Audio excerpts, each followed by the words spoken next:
Hi all government job aspirants, welcome to my YouTube channel General Studies for Government Jobs. Sorry কাল video upload করতে পারিনি, আমার শরীরটি খুব খারাপ হয়ে গেছিলো, তাই আজকে আমি একসাথে কেমিস্ট্রির জন্য দুটি চ্যাপ্টার একসাথে ভিডিওটা বানিয়ে দিচ্ছি।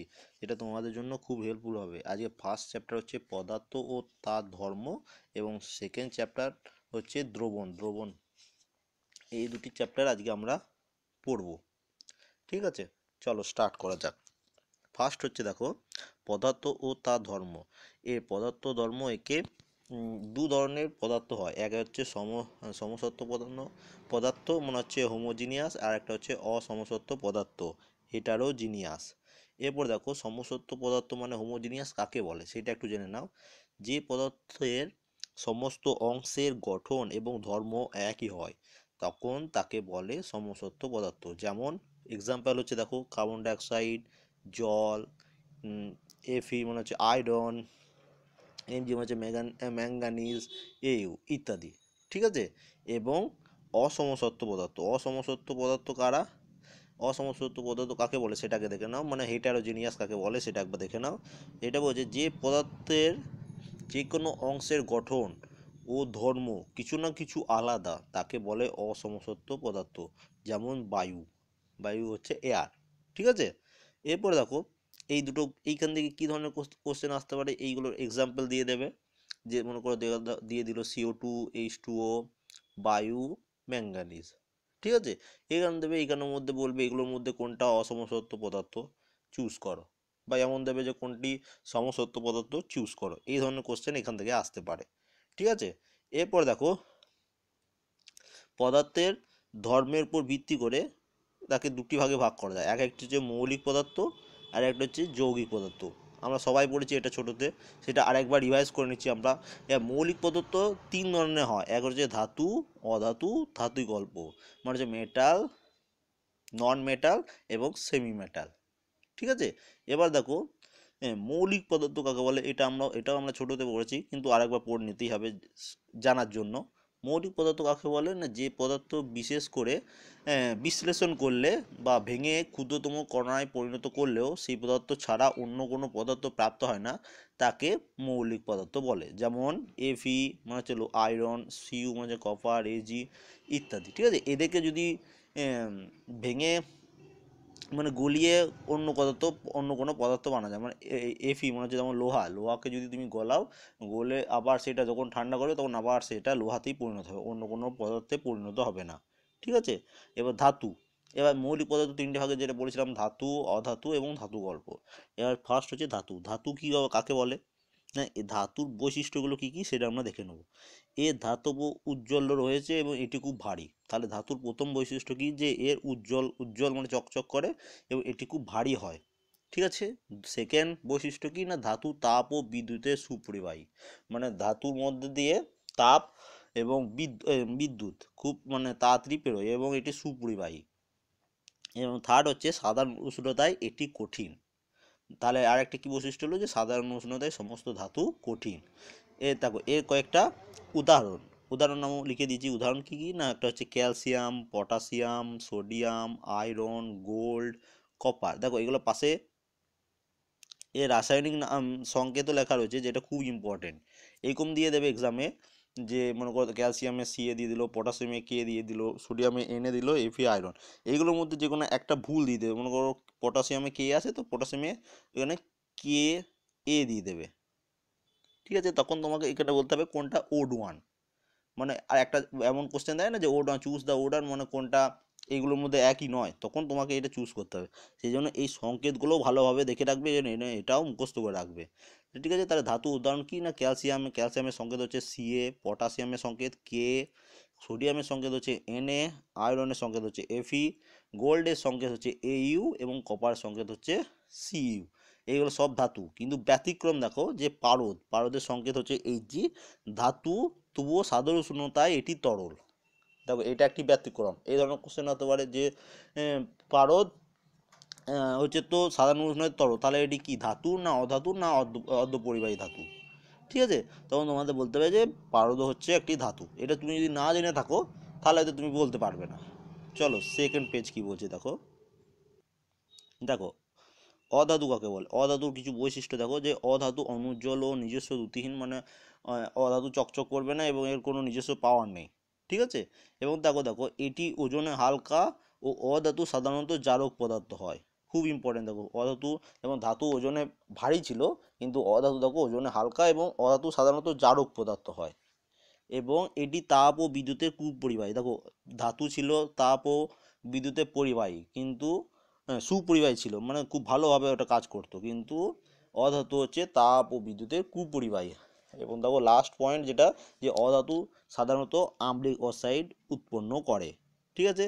এর উদাহরণ কি দেখো, chlorine, bromine, iodine, hydrogen, oxygen, carbon dioxide, এগুলো সবই হচ্ছে অধাতু, ঠিক আছে। এবং এগুলো সবই ওজন কর। এবার এদের মধ্যে ব্যতিক্রম কি? ব্যতিক্রম হচ্ছে দেখো, হাইড্রোজেন অধাতু হলেও তড়িৎ ঋণাত্মক ও বিজারক পদার্থ। দেখো এখানে পড়েছিলাম যে সমস্ত অধাতুই জারক পদার্থ, কিন্তু ব্যতিক্রম কি? হাইড্রোজেন। হাইড্রোজেন হচ্ছে তড়িৎ ঋণাত্মক ও বিজারক। দেখো WBCS যারা দিয়েছিলে তারা এই কোশ্চেনটা পেয়েছিলে যে ক্লোরিন, ক্লোরিন জারক পদার্থ না বিজারক পদার্থ? এই কোশ্চেনটা WCS এ দিয়েছিল, তোমরা যারা এই বছরে এক্সাম দিয়েছিলে। হয়তো অনেকজনেই করোনি, বুঝতে পারোনি, জানো না, কিন্তু এইটা তুমি যদি পড়ে থাকতে তখন, তাহলে হয়তো তুমি আজ করে আসতে পারতে যে ক্লোরিন হচ্ছে জারক পদার্থ, ঠিক আছে। কিন্তু হাইড্রোজেন অধাতু হলেও বিজারক পদার্থ, সেই জন্য এগুলো খুব ইম্পর্টেন্ট। দেখো chlorine, bromine, iodine, hydrogen, oxygen, carbon dioxide, এগুলো সবই হচ্ছে অধাতু, কিন্তু এগুলোর মধ্যে হাইড্রোজেন বাদ দিয়ে বাকি সব জারক পদার্থ, এবং হাইড্রোজেন অনলি হচ্ছে বিজারক পদার্থ। খুব ইম্পর্টেন্ট কিন্তু, তাহলে বুঝতে পারলে। এরপর দেখো গ্রাফাইট। গ্রাফিট, এখানে আমরা পড়েছিলাম যে দেখো গ্রাফাইট চকচকে অধাতু, আমরা পড়েছিলাম যে অধাতু কখনো চকচক করবে না, কিন্তু এটাও একটা ব্যতিক্রম যে গ্রাফাইট চকচকে অধাতু। এটা তোমরা জেনে নিলে যে গ্রাফাইটও হচ্ছে অধাতু এক ধরনের। তারপরে দেখো থার্ড থার্ড কি ব্যতিক্রম হচ্ছে, গ্যাস কার্বন ও গ্রাফাইট অধাতু যদিও তড়িৎ ও তাপে সুপরিবাহী। দেখো তাহলে কি বলছে এখানে, যে গ্যাস কার্বন এবং গ্রাফাইট অধাতু হলেও তড়িৎ ও তাপের সুপরিবাহী। এটাও আমরা পড়েছিলাম যে অধাতুরা তড়িৎ ও তাপের কুপরিবাহী, কিন্তু এক্সাম ব্যতিক্রম হচ্ছে যে গ্যাস কার্বন ও গ্রাফাইট অধাতু হলেও তড়িৎ ও তাপের সুপরিবাহী, ঠিক আছে। এবং তারপর আর একটি দেখো যেটা তোমার জন্য ইম্পর্টেন্ট, হাইড্রোজেন সবচেয়ে হালকা মৌল ও অধাতু। খুব ইম্পর্টেন্ট, সবচেয়ে হালকা মৌল কোনটি না? হাইড্রোজেন। এবং আয়োডিন সব থেকে ভারী অধাতু। তাহলে এটাও তোমরা জানলে যে আয়োডিন হচ্ছে সবচেয়ে ভারী অধাতু। এরপর দেখো লাস্ট যেটা, ধাতুকল্প। ধাতুকল্পটা কি? ধাতুকল্প কাকে বলে না, ধাতু ও অধাতু উভয় ধর্ম সমন্বিত পদার্থকে বলে ধাতুকল্প। মানে ধাতুকল্পের মধ্যে ধাতু যে বৈশিষ্ট্য সেটাও থাকবে, অধাতু যেটা বৈশিষ্ট্য সেটাই থাকবে, দুটো একসাথে মিক্স করে থাকবে, সেটাকে বলা হয় ধাতুকল্প হচ্ছে, ঠিক আছে। মেটালয়েড, ইংলিশে বলা হয় মেটালয়েড। যেমন অ্যান্টিমনি, এবং অ্যান্টিমনির সংকেত হচ্ছে Sb, এবং আর্সেনিক, আর্সেনিকের সংকেত হচ্ছে As। এই সংকেতগুলো খুব ইম্পর্টেন্ট, এইগুলো তোমরা প্লিজ মনে রাখবে। এরপর দেখো যেটা মোস্ট ইম্পর্টেন্ট, হিলিয়াম, নিয়ন, আর্গন, ক্রিপ্টন, জেনন, রেডন, এই ছটি মৌলকে বলা হয় নিষ্ক্রিয় মৌল, ঠিক আছে। খুব ইম্পর্টেন্ট যে এইগুলোর মধ্যে দিয়ে দেবে যে কোনটি নিষ্ক্রিয়। এইগুলোর মধ্যে চারটের মধ্যে তিনটে দেবে ঠিক এবং একটি ভুল দেবে, নিয়ে বলবে এগুলোর মধ্যে কোনটি নিষ্ক্রিয় মৌল নয়। এমন ধরনের কোশ্চেন বহু এক্সামে এসছে। তাহলে তোমাদের হিলিয়াম, নিয়ন, আর্গন, ক্রিপ্টন, জেনন, রেডন, এই ছটি নাম তোমাদের মুখস্থ করে রাখতে হবে। এবং দেখো এরপরে দেখো কি বলেছে না, কারণ এরা সহজে রাসায়নিক বিক্রিয়ায় অংশগ্রহণ করে না, সরি, কারণ এরা সাধারণ বিক্রিয়ায় করে না, সেই জন্য এদেরকে নিষ্ক্রিয় মৌল বলে। এবার দেখো এদের মধ্যে হিলিয়াম, এইচই দেখো এখানে সংকেত দেওয়া আছে, এইচই মানে হচ্ছে হিলিয়াম, এনই হচ্ছে মানে হচ্ছে নিয়ন, আর্গন, ক্রিপ্টন, জেনন, এই প্রথম পাঁচটি মৌল হচ্ছে বিরল গ্যাস। মানে হচ্ছে বিরল গ্যাস কাকে বলে? কারণ এদের প্রকৃতিতে খুব অল্প পরিমাণে পাওয়া যায়, এগুলো খুবই অল্প পরিমাণে পাওয়া যায়, সেই জন্য এদেরকে বিরল গ্যাস বলে। এবং লাস্টে দেখো রেডন হলো তেজস্ক্রিয় মৌল, খুব ইম্পর্টেন্ট। এবং এক্সাম্পল দেবে যে এগুলোর মধ্যে কোনটি তেজস্ক্রিয় মৌল, সেটা হচ্ছে রেডন, এবং রেডনের সংকেত হচ্ছে Rn। এবং দেখো ছয়টি নিষ্ক্রিয় গ্যাসকে নোবেল গ্যাসও বলা হয়। এই যে নিষ্ক্রিয় মৌল বলা হয় যে ছটি গ্যাসকে, সেই ছটি গ্যাসকেই, সেই ছটি নিষ্ক্রিয় গ্যাসকেই বলা হয় নোবেল গ্যাস। খুব ইম্পর্টেন্ট। এবার দেখো নেক্সট পেজ। এরপর আমরা পড়বো যৌগিক পদার্থ। এতক্ষণ মৌলিক পদার্থ পড়লাম এবং মৌলিক পদার্থের ভাগ, এবং এবার পড়বো যৌগিক পদার্থ। যৌগিক পদার্থ কাকে বলে দেখো, যে যেই পদার্থ বিশ্লেষণ করলে দুই বা ততোধিক মৌলিক পদার্থ পাওয়া যায় তাকে বলা হয় যৌগিক পদার্থ বা যৌগ। ঠিক আছে, বুঝে গেলে? এবং সাধারণত দুই ধরনের পরিবর্তন পদার্থের মধ্যে পরিলক্ষিত হয়। এক হচ্ছে ভৌতিক পরিবর্তন, আর এক হচ্ছে রাসায়নিক পরিবর্তন। ভৌতিক পরিবর্তন হচ্ছে ফিজিক্যাল চেঞ্জ, এবং রাসায়নিক পরিবর্তন হচ্ছে কেমিক্যাল চেঞ্জ। ভৌতিক পরিবর্তন কাকে বলে সেটা আমরা আবার দেখে নেব। যে পরিবর্তনে পদার্থের অণুর গঠন কোনো পরিবর্তন হয় না, শুধুমাত্র পদার্থের বাহ্যিক ও ভৌতিক অবস্থার পরিবর্তন ঘটে, সেই পরিবর্তনকে বলে ভৌতিক পরিবর্তন, এবং একে বলে অস্থায়ী পরিবর্তন। চলো এর এক্সাম্পল দেখে নিলে তোমরা ঠিক বুঝে যাবে ভৌতিক পরিবর্তনের এক্সাম্পল কী কী। দেখো এইগুলো হচ্ছে ভৌতিক পরিবর্তনের এক্সাম্পল, যেটা তোমাদের মিসলেনিয়াসের জন্য খুব ইম্পর্টেন্ট। দেখো প্রথম হচ্ছে বরফের গলন, মেল্টিং অফ আইস। ঠিক আছে, দেখো বরফকে গলালে জল হয়, আবার কিন্তু জলকে যদি ফ্রিজে ভরে রাখো সেটা আবার বরফ হয়ে যাবে। এটাকে বলা হচ্ছে ফিজিক্যাল চেঞ্জ, মানে যার চেঞ্জ হবে না, এক এক মানে বরফ গলে যখন জল হলো একটা পরিবর্তন, কিন্তু আবার সেটা বরফে চলে যেতে পারে, সেটাকে বলা হয় ফিজিক্যাল চেঞ্জ। সেকেন্ড এক্সাম্পল দেখো, প্লাটিনাম তারকে উত্তপ্ত করলে। দেখো প্লাটিনাম তারকে উত্তপ্ত করলে এটি একদম গরম হয়ে লাল হয়ে যায়, কিন্তু এটা যখনই আবার ঠান্ডা করবে আবার সেই আগের অবস্থায় চলে আসবে, কোনো রকম কিছু হবে না। তা দেখো ওয়াটার বয়লিং, ওয়াটার মানে হচ্ছে জল গরম। দেখো হাঁড়িতে যখন কোনো জল গরম পড়লে সেটা জল যখন ঢাকা দিয়ে দিলে জল ফুটবে, এবং সেই বাষ্পটি সেই ঢাকার উপর থাকবে, যেটা আমরা ছোটোবেলাতে পড়েছিলাম দেখবে। সেই ঢাকার উপর সেটা তখন ছোট ছোট জলবিন্দু কণার পরিণত হবে, এবং সেটি আবার জল রূপে ঝরে পড়বে। ঠিক আছে, এগুলো হচ্ছে ফিজিক্যাল চেঞ্জ। তারপর দেখো মনে হচ্ছে ভৌত পরিবর্তন। এবং 4 নম্বর দেখো, লোহাকে গরম করে গলিয়ে তাকে ঠান্ডা করলে তা আবার কঠিনে পরিণত হয়। দেখো হ্যাঁ, যখন লোহাকে খুব উচ্চ তাপমাত্রায় গরম করা হয় তখন লোহাটি গলে যায়, কিন্তু তাকে যখনই আবার ঠান্ডা করা হবে সেটি আবার কঠিনে পরিণত হয়। এগুলো হচ্ছে ফিজিক্যাল চেঞ্জ। এবং 5 নম্বর যেটা লাস্ট পরিবর্তন, যে জল চিনি দ্রবীভূত একটি ফিজিক্যাল চেঞ্জ, মানে মানে জলের মধ্যে চিনি দিয়ে সেটাকে গুলালে সেটা তো আমরা সবাই জানি যে চিনিটা গলে যায়, কিন্তু এটাকেও ফিজিক্যাল চেঞ্জ, কারণ কঠিন চিনি তার বৈশিষ্ট্য হারায় না, অণু দ্বারা অণু জল দ্বারা পৃথক হয়ে যায়, এবং চিনি সহজেই ইভাপোরেশন পদ্ধতিতে উদ্ধার করা যায়। এই যে ইভাপোরেশন পদ্ধতি, এই পদ্ধতিতে আবার ওই চিনিটা যেটা জলের মধ্যে গুলে গেল সেটা আবার আগের চিনি রূপে চলে আসে এই ইভাপোরেশন পদ্ধতির মাধ্যমে। তাহলে এই কোশ্চেনটা খুব ইম্পর্টেন্ট, যে কোন পদ্ধতিতে জল থেকে চিনিকে আলাদা করা যায়, ইভাপোরেশন।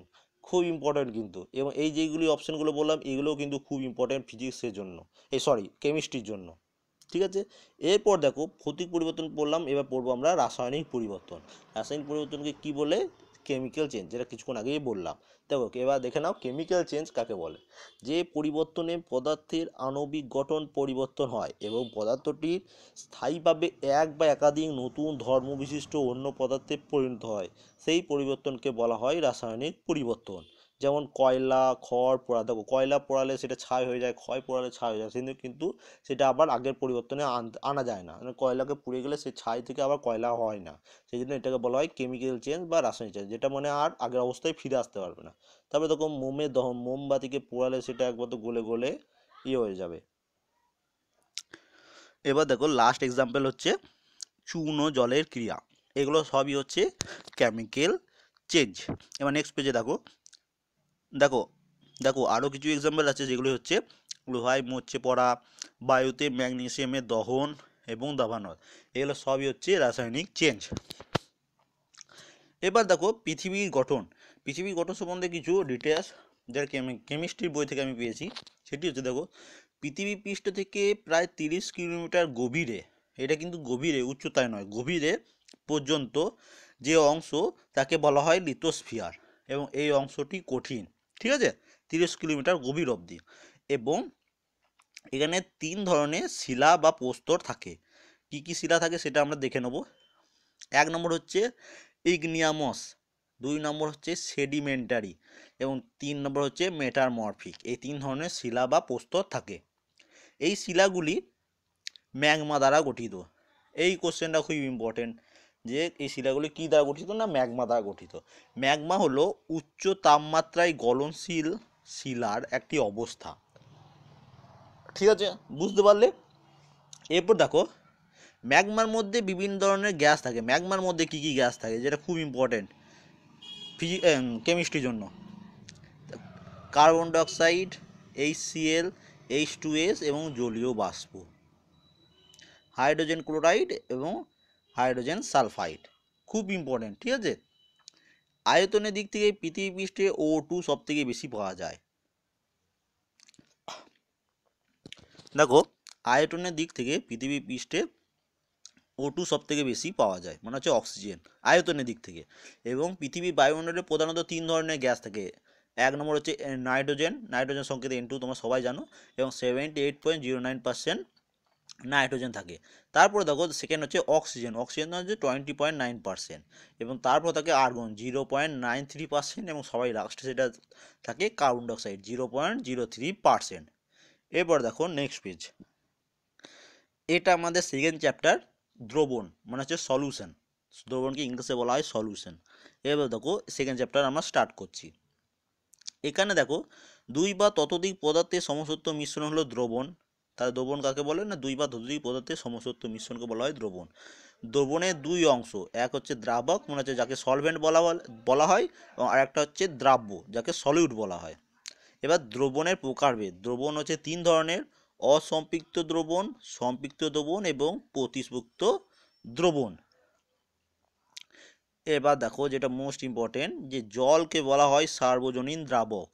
তাহলে এইটাকে আমরা জানলে যে জলকে বলা হয় সার্বজনীন দ্রাবক। জল ছাড়া benzene, alcohol, acetone, ether, carbon dioxide, chloroform ইত্যাদি জৈব পদার্থগুলি দ্রাবক হিসাবে পরিচিত। তাহলে জল হচ্ছে তো সার্বজনীন দ্রাবক, সেটা তোমরা জেনে গেলে, এবং তার সাথে আরও কিছু দ্রাবক আছে, সেগুলো হচ্ছে benzene, alcohol, acetone, ether, carbon dioxide, chloroform. ঠিক আছে, এবার দেখো দ্রাব্যতা, দ্রাব্যতা কাকে বলে, যে কোনো নির্দিষ্ট উষ্ণতায় 100 গ্রাম দ্রাবকে সর্বাধিক যত গ্রাম দ্রবীভূত হতে পারে দ্রবণটি সম্পৃক্ত হয়, তত গ্রাম সংখ্যাটিকে ওই বিশেষ উষ্ণতায় পদার্থটির দ্রাব্যতা বা দ্রবণীয়তা বলে। মনে করো 100 গ্রামের দ্রাবকে সর্বাধিক কোনো একটি দ্রবণ মানে 66 গ্রাম ডুবতে পারে, তা সেটাকেই বলা হয় ওই বিশেষ উষ্ণতায় পদার্থটির দ্রাব্যতা। ঠিক আছে, এবার দেখো নেক্সট হচ্ছে, সাধারণত আমরা জানি তাপমাত্রা বৃদ্ধি পেলে তরল দ্রাব্যকে কঠিন দ্রাবকের ক্ষেত্রে দ্রাব্যতা বাড়ে। ঠিক আছে, কিন্তু কলিচুন বা জিঙ্ক ফসফেট বা ক্যালসিয়াম অক্সালেট বা ক্যালসিয়াম সালফেট ইত্যাদি হচ্ছে ব্যতিক্রম। এদের ক্ষেত্রে কী হয়, তাপমাত্রা বৃদ্ধিতে দ্রব্যতা হ্রাস পায়। এমনি সবসময় তাপমাত্রা বৃদ্ধিতে দ্রব্যতা বেড়ে যায়, কিন্তু এই যে এই এক্সাম্পল কলিচুন, zinc phosphate, calcium oxalate, calcium sulphate ইত্যাদি ব্যতিক্রম। এদের ক্ষেত্রে কী হয়, তাপমাত্রা বৃদ্ধিতে দ্রাব্যতা হ্রাস পেয়ে যায়, খুব ইম্পর্টেন্ট। এবার দেখো এখানের জন্য একটি সূত্র আছে, হেনরি সূত্র। এটা হচ্ছে দ্রব্যতার সূত্র। নির্দিষ্ট উষ্ণতায় কোনো নির্দিষ্ট আয়তনের তরলে একটি গ্যাসের দ্রাব্যতা গ্যাসটির ওপর প্রযুক্ত চাপের সমানুপাতিক হয়, এটি হচ্ছে হেনরি সূত্র। এবার দেখো আরেকটা, যে দ্রাব্যতার কোনো একক নেই। চলো নেক্সট পেজ। এবার আমরা যেটি পড়ব সেটি হচ্ছে কলয়েড। কলয়েড কাকে বলা হয় সেটা না জানলে খুব অসুবিধা হয়ে যাবে। দেখো, কোনো অদ্রাব্য পদার্থের কণা 10⁻⁵ সেন্টিমিটার থেকে 10⁻⁷ সেন্টিমিটার ব্যাসার্ধ বিশিষ্ট কোনো দ্রাবকের মধ্যে প্রলম্বিত হয়ে ঘুরে বেড়ায়, আবার দ্রবীভূত না হয়ে একটি অস্বচ্ছ ও অসমসত্ব মিশ্রণ উৎপন্ন করে। যে মিশ্রণ থেকে কণাগুলি ফিল্টার কাগজের মধ্যে দিয়ে বের হতে পারে, কিন্তু পার্চমেন্ট কাগজের মধ্যে দিয়ে বের হতে পারে না, তখন সেই অস্বচ্ছ অসমসত্ব মিশ্রণকে কলয়েড বলা হয়। যেমন ব্লাড, ব্লাড হচ্ছে অস্বচ্ছ অসমসত্ব মিশ্রণ, এবং একে বলা হয় কলয়েড। মনে থাকবে, এক্সাম্পলটা খুব ইম্পর্টেন্ট কিন্তু। এরপর দেখো, স্কটিশ বিজ্ঞানী গ্রাহাম তরলে মিশ্রিত অনিয়তকার পদার্থ যেগুলি সহজে পার্চমেন্ট কাগজের মধ্যে দিয়ে যেতে পারে না তার নাম দেয় কলয়েড, যেটা কিছুক্ষণ আগেই এখনই পড়লাম, যেটা যেমন ব্লাড যেটা এক্সাম্পল।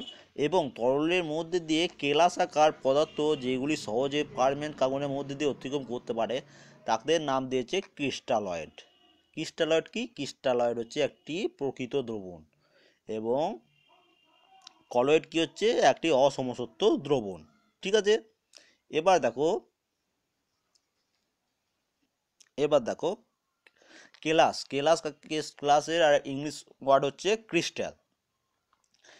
কেলাস বা ক্রিস্টাল কাকে বলে দেখে নাও, নির্দিষ্ট সংখ্যক সমতল দ্বারা সীমাবদ্ধ ত্রিমাত্রিক নির্দিষ্ট জ্যামিতিক আকার বিশিষ্ট সমসত্ব কঠিন পদার্থের দানাকে বলা হয় কেলাস। এগুলো হচ্ছে এটার সংজ্ঞা, এগুলো অত ইম্পর্টেন্ট না, কিন্তু এক্সাম্পলটা দেখো, এক্সাম্পল কী কী না, মিছরি, ফটকিরি, চিনি, সাধারণ লবণ, পটাশিয়াম নাইট্রেট, কপার সালফেট ইত্যাদি হচ্ছে ক্রিস্টাল, মানে হচ্ছে কেলাস। কেলাস গঠিত হবার পদ্ধতিকে বলা হয় কেলাসন বা ক্রিস্টালেশন, খুব ইম্পর্টেন্ট। ঠিক আছে, এরপর দেখো নেক্সট পেজ।